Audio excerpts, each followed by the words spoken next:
আন্তরিক, অনেক এবং অনেক অতিথি পরায়ণ আর কি। মানে ওনারা সবাইকে খুব ভালো লাগে চা বাগানটা।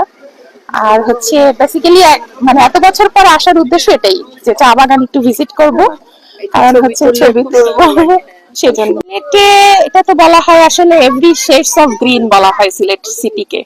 মানে এখানে সবুজের সব ধরনের শেড পাওয়া যায়।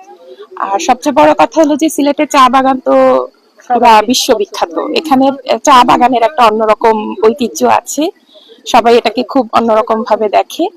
আর সিলেট হচ্ছে সবচেয়ে কুল অ্যান্ড কাম সিটি, এখানে নিরিবিলি এবং হচ্ছে এখানে ট্রাভেল, সিলেটের মানুষ তো অনেক মতো ওয়েলকাম করে।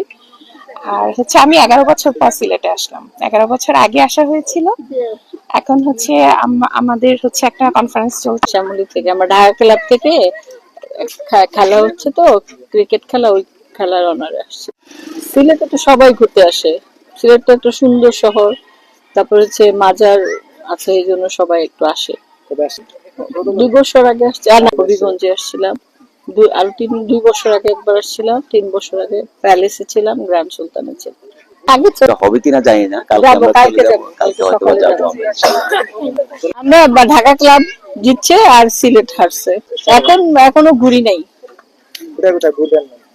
এখনো ওইভাবে প্ল্যান হয় না। মিষ্টি বলো কোথায় কোথায় ঘুরবো? ওরা রাতার ফুল যাবে, আসলে করছে ঢাকা ক্লাবকে, সে পাশে এত সুন্দর চা বাগান। আসলে আমি এখানে অনেক সময় আসি, তো এখানে অনেক জায়গায় আরো চা বাগান আছে, এখানে সৌন্দর্যটা একটু আলাদা আর কি। এই যে এখানে স্টেডিয়াম, তারপর হচ্ছে যে পাহাড়ের সৌন্দর্য মাঝখান দিয়া, মানে একটা একটা আনন্দদায়ক আর কি। আমার এখানে পরীক্ষা সবসময় আউনি না পয়লা হইছে সব সময় আই, কিরা লাগে তোমার কাছে চা বাগান? ভালো লাগে। কিন্তু আমরা খান্দার তো অত সুন্দর জায়গা আমরা ভাবতে পারি না। আর যারা দূর তো নাই, তারা সবসময় মিলে ও বাগানের ভিতরে।